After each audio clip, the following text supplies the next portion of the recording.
Good. So thank you, Kent. Pleasure. And welcome back to Tokyo. Thank you. So let me ask a couple of questions today. First, please tell us about the importance of the contents in the future of the marketing. Well, some people would say that content is the future of marketing rather than in the future of marketing.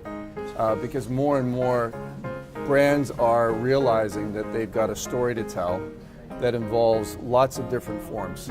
Some of those forms are educational, some of those forms are informational, some of those forms have various types of amusement or excitement or new types of ways to communicate. So basically, content marketing is very critical to the future of marketing.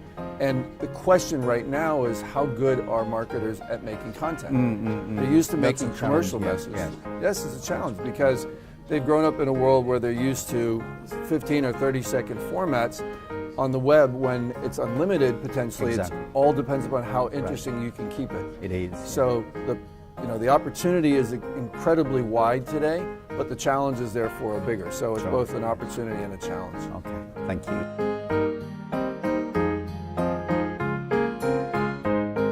Are there any great examples happening in Asia for the contents marketing? There are a lot of great examples of content, and again, it depends upon which type of content, because some of the content that we see today is content that has been developed, as a kind of big production. There's other content that is developed on a daily basis, Right. more real-time content. It is. So brands like Coca-Cola, for example, in some markets are engaging in more of a real-time conversation where they're talking about things that are trending or really fitting into daily life, which is important for a brand that's used on a regular basis, FMCG products, to be able to communicate on a daily basis. So there are different types of great examples, and I think what you have to look at is what's the intent? Okay. Is it to have somebody watch a 20-minute brand film, or is it to basically just interact with you every day and have it be part of your daily life? So, you can spend hours talking about different examples. It really depends upon where you want to focus. Okay, gotcha. Thank you very much.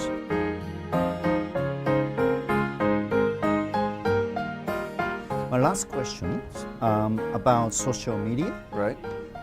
Is there too much hype around it, or do you think it's a real deal? The truth is there's a lot of hype and hyperbole about a lot that happens in digital, but you have to look at the essence of what's really happening and why there's so much interest. It's about consumers. Consumer time has shifted dramatically over many years, and the consumer time on social media just continues to grow. It doesn't necessarily grow on just one platform. Maybe those platforms change over time, but that's where people are spending time. So I think there's a justification of why so many people are talking about social media.